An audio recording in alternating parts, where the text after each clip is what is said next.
नमस्ते, नमस्कार, सत श्री अकाल। आज एक तरह से आप सबों का ध्यान जो है एक तरह से इस ओर लेकर के जाना चाहूंगा कि भारत की जो व्यवस्था थी उसको बदलने के लिए अंग्रेजों ने क्या किया। जिस एवज में आज हम भारत के अंदर हैं वो जो है एक तरह से भारतीय कम जो है ब्रितानी यानी कि ब्रिटिश जो होती है, ब्रिटिश हुकूमत की जो व्यवस्थाएं थी उसके जैसे जो है अधिक बने हुए हैं। हमारे देश के अंदर जो है सारी व्यवस्था जो है वो स्वराज्य आधारित चलती थी। देश के अंदर जो सिस्टम्स था न्याय प्रणाली की वो क्या थे, और जो कर व्यवस्था थे वो क्या थे, और फिर जो है हमारे देश की जो शिक्षा व्यवस्था थी वो क्या थी, इन सभी चीजों पर चर्चा करने की आवश्यकता है। ये तीन ऐसे पिलर है। पहला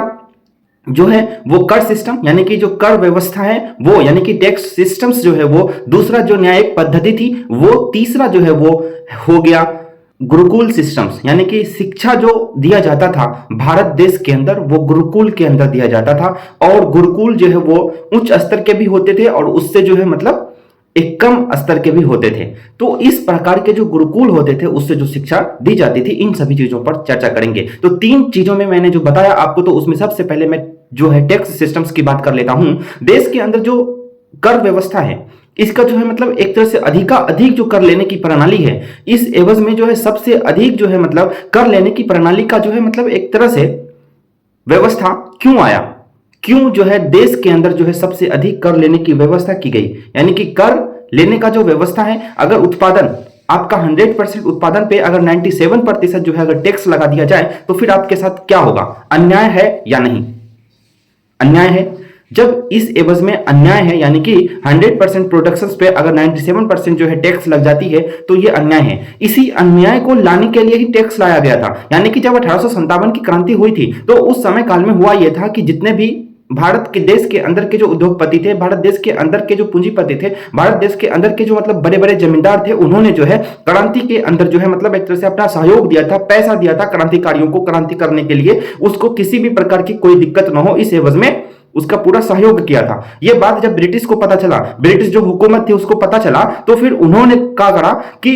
देश के अंदर जो है कानून लाया, इनकम टैक्स एक्ट।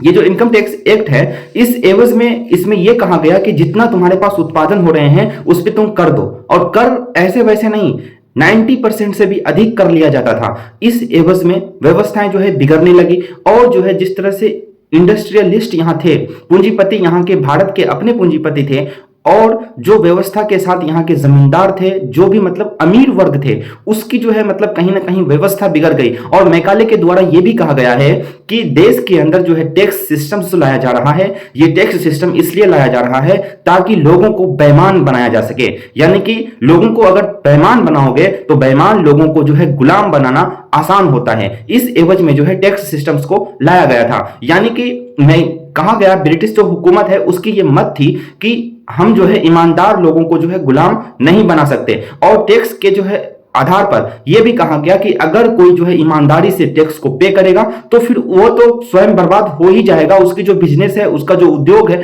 वो बर्बाद हो ही जाएगा। और अगर टैक्स पे नहीं करेगा तो वो बेईमान कहलाएगा, और बेईमान जो कहलाएगा उसको हम जो है गुलाम बना लेंगे इस एवज में, क्योंकि तुम गलती किए हो, टैक्स पे नहीं किए हो। तो सबसे पहली व्यवस्था आई टैक्स पे जो है मतलब जो टैक्स जो सिस्टम्स हैं उसको जो है मतलब एक तरह से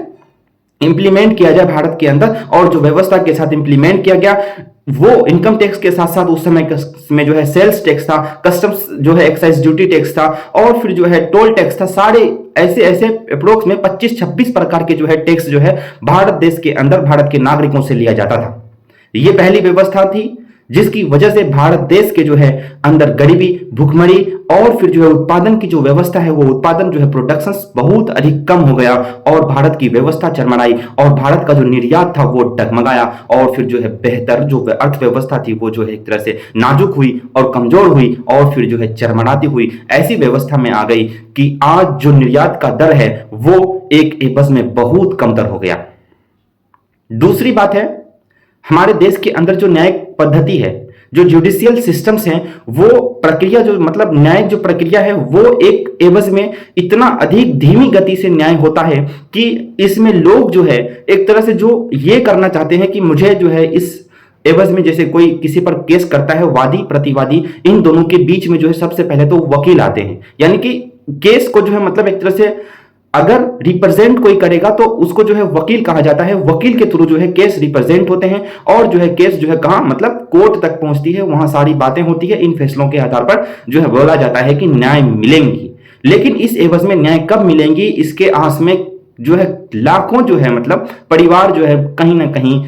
अपने आप को जो है खो दिया, यानी कि मृत्यु प्रांत हो गए। और इस एवज में न्यायिक जो प्रक्रिया है इस पर भी मतलब अंग्रेजों की टिप्पणी है कि ये जो न्यायिक व्यवस्था है, ये जो हम बना रहे हैं, ये अपने फेवर में बना रहे हैं ताकि भारतीय को जो है ये भी ना लगे कि उसके साथ जो है अन्याय किया जा रहा है और जो है वो एक तरह से कोर्ट कचहरी का चक्कर लगाते हुए जो है जीवन व्यतीत कर दे और जो है हार मान जाए कि हमें ब्रिटिश से जो है लड़ने में ज्यादा फायदा नहीं है, हमें जो है ब्रिटिश से लड़ने में कोई फायदा नहीं है, हमें ब्रिटिश से लड़ने में बहुत परेशानियां होती है, ये चीज उसे समझ में आ जाए और स्वयं जो है साइड हो जाए। तो इस एवज में क्रांतिकारियों को दबाने के लिए जो है न्यायिक सिस्टम्स लाई गई, ये जो जुडिशियल सिस्टम्स है ये लाया गया था। उस समय काल में इंडियन पेनल कोड लाए गए थे, सीपीसी लाया गया था। ये जो कानून है इसी वजह से लाया गया था कि जो भी है भारत के अंदर कहीं कुछ भी हो रहा है तो वो कानून पर भरोसा करे। लेकिन कानून इस एवज में बनाया गया था कि आपने रॉबर्ट क्लाइव का नाम सुना होगा, उसके बाद आपने वारन हेस्टिंग्स का नाम सुना होगा, जनरल डायर का नाम सुना होगा। इसके इतना जो है अत्याचारी जो है आज तक के इतिहास में कोई नहीं हुआ। आप जो है सैंडर्स का नाम सुना होगा, ये जो है मतलब पुलिस अधिकारी के साथ साथ जो है एक अत्याचारी भी थे और जो है एक अत्याचारी पुलिस अधिकारी थे। लेकिन इसमें यह भी था कि ब्रिटिश जो है उन्होंने कानून को इस व्यवस्था के साथ, इस प्रावधान के साथ बनाया कि तोड़ मरोड़ करके उसको इतना लचीलापन करके रखा हुआ था कि अगर कोई गलत किया है तो भी उसको जो है मतलब सजा नहीं मिले, इस प्रकार से कानून व्यवस्था को बनाया गया था। लेकिन भारत की पहले की जो व्यवस्था थी, कानून का जो व्यवस्था था, उस समय काल में राजा महाराजा ही थे। लेकिन मैं मानता हूं, लेकिन कानून की जो न्यायिक पद्धति थी वो बेहतरीन थी ब्रिटिश जो हुकूमत में लाई गई कानून पद्धति है उससे। ऐसा इसलिए क्योंकि ये जो ब्रिटिश कानून पद्धति है ये कहीं ना कहीं कानून के इर्द गिर्द ही घूमती है। कानून का मद्देनजर यह है कि वकील जो है अगर आप करते हैं, गलत भी हैं आप और दूसरे लोग हैं जो सही वाकई में है वो भी वकील करते हैं, तो इस एवज में आपने कभी देखा होगा कि सही लोग भी जो है केस हार जाते हैं और उसको जो है मतलब एक तरह से सजा मिल जाता है, जबकि सजा उसे नहीं मिलना चाहिए। लेकिन इस एवज में सजा मिलता है तो क्या आप उसे न्यायिक प्रक्रिया को एक तरह से सकारात्मक उद्देश्य के लिए जो है स्थापित किया जाए, ऐसी व्यवस्था मानेंगे? तो नहीं। तो इस एवज में न्यायिक जो पद्धति है इसको भी भारत का जो है बर्बाद किया गया। और तीसरी जो व्यवस्था है वो है हमारे देश के अंदर शिक्षा पद्धति, जो गुरुकुल में दिया जाता था। गुरुकुल में जो शिक्षा पद्धति दी जाती थी उस समय काल में जो है लगभग 1,50,000 गुरुकुल जो है भारत के अंदर केवल मद्रास प्रेसिडेंसी में थी। और उस समय काल का जो मद्रास प्रेसिडेंसी है उसमें तमिलनाडु, आंध्र प्रदेश, अभी का जो है मतलब कर्नाटक और फिर जो है केरला और जो है ओडिशा जो है क्षेत्र आता था। इसके अंदर जो है एडम स्मिथ के द्वारा जो है सर्वे किया गया कि व्यवस्था क्या है, तो उन्होंने पाया कि 1,47,000 गांव है जिसमें 1,50,000 गुरुकुल जो है मौजूद है इन सभी गांवों को मिला करके। और उस समय काल में जो हमारे देश की जो लिटरेसी रेट होती थी वो 1860 के दशक में जो है 100% जो है लिटरेसी रेट थी। क्या वो लिटरेसी रेट आज के लिटरेसी रेट यानी कि आज का जो साक्षरता दर है उससे मेल खाती है? अभी देश की जो साक्षरता दर है वो अधिक जाती है तो 70-75% जाती है। लेकिन जिस समय काल में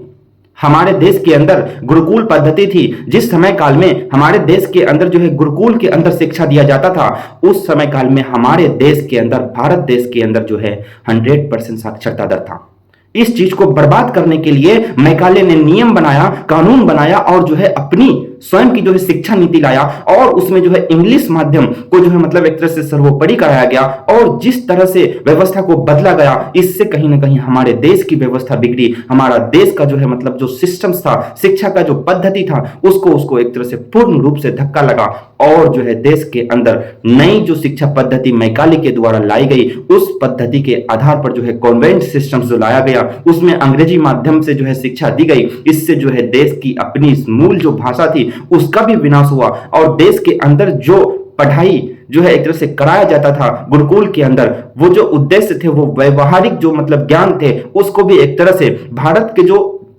गुरुकुल के अंदर दिए जाते थे उससे यहाँ के लोगों को दूर किया गया और फिर गुलाम बनने के लिए मजबूर किया गया। और फिर जो है गुलाम बनने की व्यवस्था में वो जो है सिविल सर्विस जो है एक्ट लाया, जिसमें अधिकारी को नियुक्त किया जाता था। उसके लिए बाकायदे एग्जाम होते थे, यानी कि उस एग्जाम्स के थ्रू जो है